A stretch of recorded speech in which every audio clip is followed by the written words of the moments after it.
نحمده ونصلي على رسوله الكريم أما بعد فأعوذ بالله من الشيطان الرجيم بسم الله الرحمن الرحيم واذكروا إذ أنتم قليل مستضعفون في الأرض تخافون أن يتخطفكم الناس فآواكم وأيدكم بنصره ورزقكم من الطيبات صدق الله العلي العظيم ونحن على ذلك من الشاهدين والشاكرين والحمد لله رب العالمین۔ میرے معزز سامعین، میں نے آپ کے سامنے قرآن کریم کی ایک آیت مبارکہ کا جز تلاوت کیا ہے۔ دعا ہے کہ اللہ رب العزت صحیح بیان کرنے کی توفیق عطا فرمائے، مجھے اور آپ کو اس پر عمل کرنے کی توفیق عطا فرما دے۔ اس آیت مبارکہ کے اندر اللہ رب العزت مجھے اور آپ کو ہماری ابتدا کے اوپر غور اور فکر کرنے کی طرف توجہ دلا رہے ہیں۔ یہ توجہ دلانا اس لیے مقصود ہے کہ انسان کو نعمت کی عظمت اس وقت حاصل ہوتی ہے جب اس کو اپنا پچھلا زمانہ یاد ہو، لیکن جب وہ ترقیوں پر پہنچ جائے اور ترقیوں پر گامزن ہو تو اس کو اپنا وقت یاد نہ ہو، تو وقت یاد نہ ہونے کی وجہ سے جو نعمت اللہ رب العزت نے اسے دی ہوتی ہے ان کی عظمت اس کے دل میں نہیں رہتی۔ اللہ رب العزت نے اسلام کو کس طریقے سے پروان چڑھایا، کس طریقے سے نبی علیہ الصلوۃ والسلام کی تعلیمات کو پوری دنیا میں پھیلایا، کس طریقے سے یہ سفر شروع ہوا، اللہ رب العزت فرما رہے اس وقت کو یاد کرو کہ تم اس وقت بہت تھوڑے لوگ تھے اور کمزور بھی تھے۔ اللہ نے تمہیں طاقتور بنایا، بھائی بھائی بنا دیا، اتحاد تمہیں دے دیا۔ یہ وہ نعمت ہے کہ جس کی وجہ سے اسلام کو پروان چڑھایا گیا، اسلام کو دنیا کے اندر ترقی ملی، اسلام دنیا کے اندر پھیلتا ہوا نظر آیا اور اسلام کی تعلیمات پوری دنیا میں پھیل چکی، اور اب اسلام پوری دنیا کے اندر سب سے تیزی سے پھیلنے والا مذہب بن چکا ہے۔ لیکن اگر ہم انہی تعلیمات کو فراموش کر دیں اور ان تعلیمات کی طرف نظر نہ کریں اور اللہ رب العزت کے بتائے اور حکم کے اوپر نہ آئیں، تو مجھے بتائیں کہ میں اور آپ کیا اسلام کے آگے بڑھانے میں کام کریں گے یا اسلام کو پیچھے کرنے کا کام کریں گے؟ اسی لیے آج جو اسلام کے اندر رکھنے آ رہے ہیں، اسلام کی تعلیمات اور اسلامی تقاضے پورے نہیں ہو رہے، اسی وجہ سے اسلام کی تعلیمات اور اسلام کے اندر اتحاد، اتفاق جو اللہ رب العزت کی ایک بہت بڑی نعمت تھی، وہ بہت بڑی نعمت میں اور آپ اپنے ہاتھوں سے چھوڑ رہے ہیں۔ یہ اتحاد ہم نے معمولی سمجھا، اس اتحاد کو کوئی فوقیت اور ترجیح نہ دی، تو آج یہی ہو رہا ہے کہ 2.25 ارب مسلمان ہونے کے باوجود بھی 1 کروڑ یہود کو پوری دنیا کے اندر کنٹرول نہیں کر پا رہے۔ اگر اتحاد اور اتفاق ہوتا تو مسلمانوں کے اوپر ایک انگلی اٹھانے سے پہلے بھی 1,00,000 مرتبہ یہ لوگ سوچتے، لیکن جب ہمارے اندر اتحاد جاتا رہا، اتفاق ختم ہو گیا، تو انہوں نے یہی سوچا کہ اب یہ سمندروں کی جھاگ کی مانند ہے کہ جس جھاگ کی کوئی اہمیت نہیں ہوتی، لہذا جو چاہے ان کے ساتھ کرو۔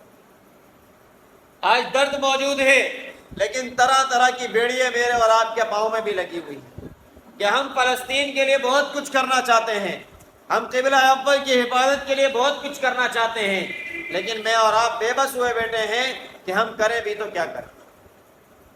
وہاں بچے اپنی جانیں قربان کر رہے ہیں، بوڑھے اپنی جانیں قربان کر رہے ہیں، عورتیں اپنی جانیں قربان کر رہی ہیں، یہاں تک کہ حاملہ خواتین اپنی جانیں لٹا رہی ہیں، اور اللہ رب العزت معجزات دکھا رہے ہیں کہ دیکھو یہ والدہ تو اس کی چلی گئی ہے، لیکن پھر بھی اللہ رب العزت اس بچے کو دنیا میں لا رہے ہیں جو اس ماں کے پیٹ کے اندر موجود ہے۔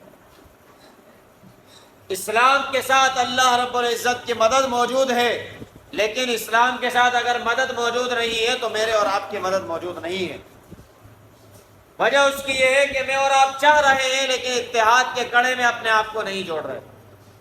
آج اگر ہمارا دیندار طبقہ ہے تو وہ آپس میں ہی ٹوٹا ہوا ہے، کوئی فلاں کے خلاف بولتا ہے تو کوئی فلاں کے خلاف بول رہا ہے، لہٰذا اتحاد نہیں ہو رہا تو بات آگے نہیں پہنچائی جا رہی۔ میں اور آپ ہر ایک کو سننا نہیں چاہتے، میں اور آپ اپنے من پسند لوگوں کو سننا چاہتے ہیں۔ حق بات سننے کی اب بات نہیں رہی، اب بات جو سنی جاتی ہے وہ اپنے پسندیدہ شخص کی سنی جاتی ہے، چاہے وہ حق کہے یا نہ حق کہے۔ اس چیز نے مجھے اور آپ کو تباہ اور برباد کر دیا۔ شخصیت پسندی اسلام نے مجھے اور آپ کو نہیں سکھائی۔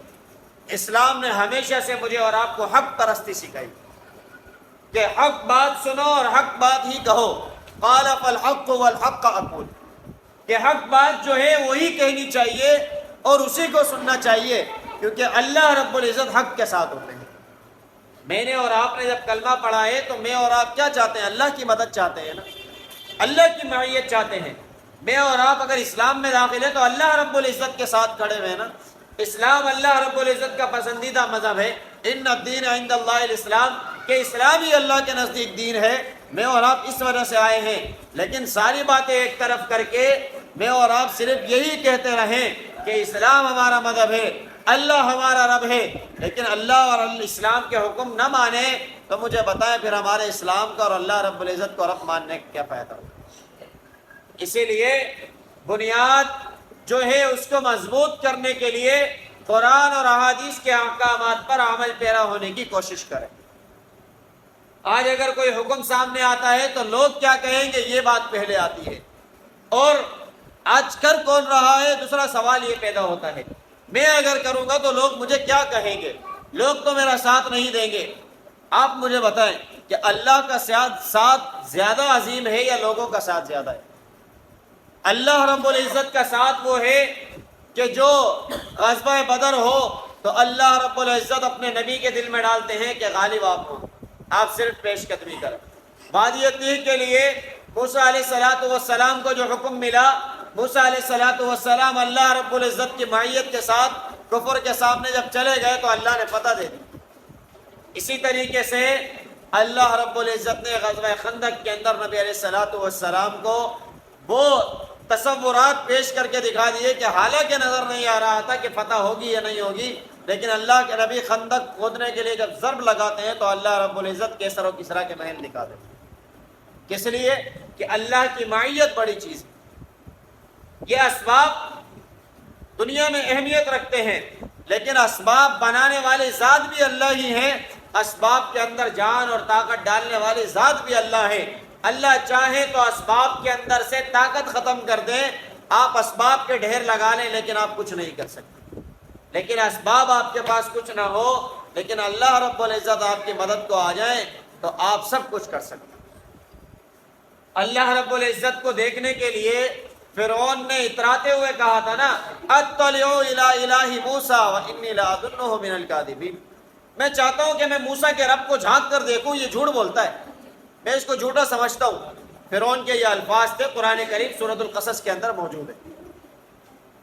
تو اللہ رب العزت کو دیکھنے کے لیے اس نے اسباب السماوات، آسمان کی طرف زینہ بنانا شروع کیا کہ اللہ رب العزت کو جھانک کر دیکھیں۔ کیا اس نے اللہ کو دیکھ لیا؟ اس سے پہلے ہی تباہ اور برباد ہو گیا۔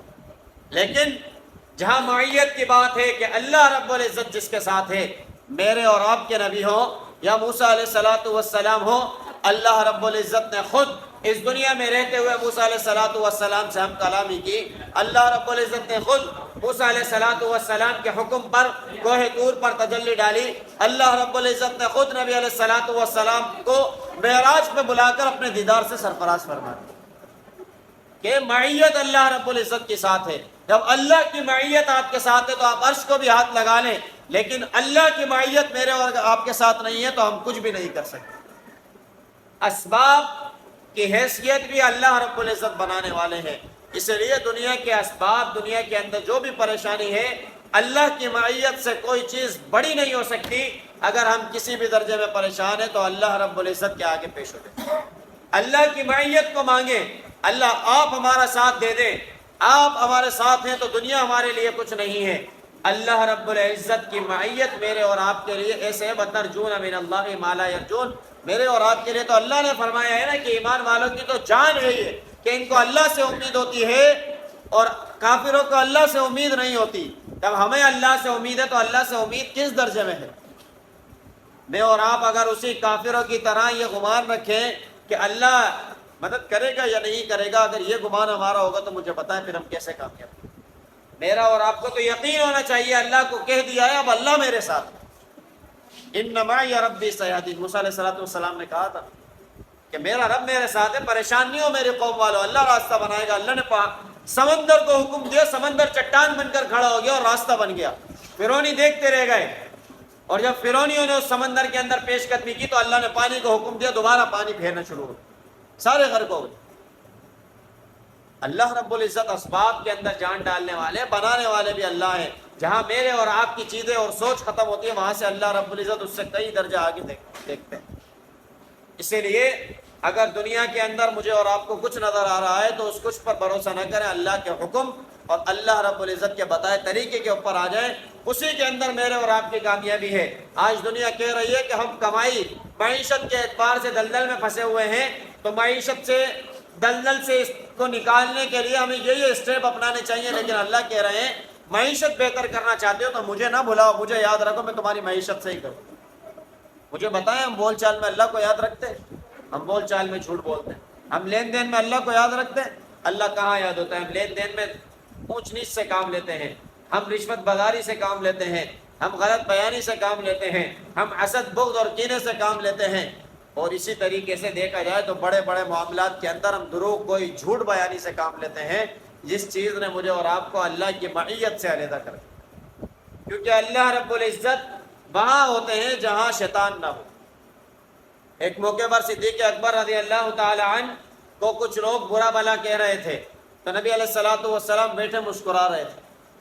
صدیق اکبر رضی اللہ تعالی عنہ نے دیکھا کہ نبی علیہ السلام مسکرا رہے ہیں، تو سوچا کہ شاید مجھے اب کچھ کہنا چاہیے، تو جب جو ہی الفاظ اپنی زبان سے کہنے لگے تو اللہ کے نبی غصہ ہو کر وہاں سے مجلس چھوڑ کر چلے گئے۔ صدیق اکبر رضی اللہ تعالیٰ پریشان ہو کر ان سب کو چھوڑ کر نبی علیہ السلام کے پیچھے گئے اور دریافت کیا، یا رسول اللہ، جب تک وہ کافر مجھے کہہ رہا تھا تو آپ خوش ہو رہے تھے، مسکرا رہے تھے، جو ہی میں نے جیسے ہی اس کو جواب دینا شروع کیا آپ مجلس چھوڑ کر آ گئے۔ تو نبی علیہ السلام نے کہا کہ میں اللہ رب العزت کا پیغمبر ہوں، جب آپ خاموش تھے تو اللہ کے فرشتے اس کو جواب دے رہے تھے، میں ان فرشتوں کو دیکھ کر خوش ہو رہا تھا کہ اللہ آپ کی طرف سے جواب دلوا رہے ہیں۔ جب آپ نے جواب دینا شروع کیا تو وہ فرشتے وہاں سے چلے گئے اور شیطان یہاں آ گیا، تو جس مجلس میں شیطان آ جائے وہاں اللہ اور اللہ کے نبی کا کوئی کام نہیں ہوگا۔ میں اور آپ کیا کر رہے ہیں؟ مجھے بتائیں ہماری مجلسوں کے اندر کیسے اللہ اور اللہ کے نبی کی تقاضے آئیں گے، کیسے اللہ اور اللہ کے نبی کے حکم آئیں گے؟ میں اور آپ نہیں سوچ رہے۔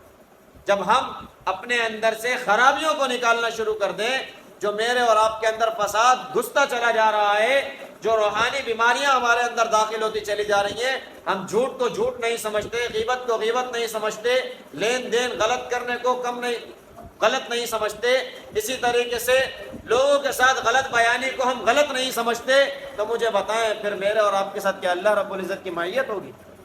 اللہ رب العزت کی معیت چاہیے تو ہمیشہ سچ بولو، سچائی کا ساتھ دو، حق کا ساتھ دو۔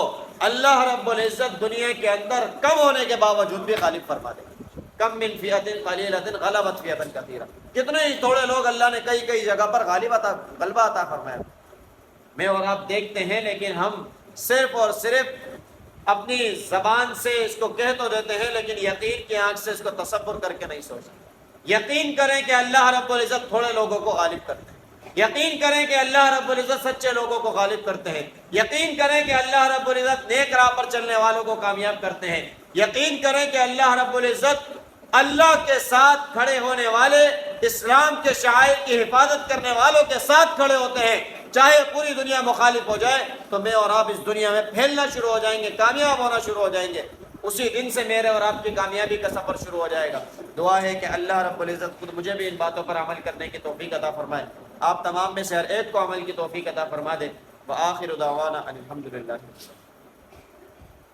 الحمد للہ رب العالمین والعاقبۃ للمتقین والصلاة والسلام علی سید الانبیاء والمرسلین اللہم انت السلام ومنک السلام تبارک یا ذا الجلال والاکرام۔ اللہ کریم ہمارے یہاں بیٹھنا اپنی بارگاہ عالیہ میں قبول فرما۔ اللہ کریم قرآن اور احادیث کا سننا سنانا اپنی بارگاہ عالیہ میں قبول فرما۔ اللہ کریم حاضرین کی حاضری کو قبول فرما۔ اللہ کریم قبلہ اول بیت المقدس کی حفاظت فرما۔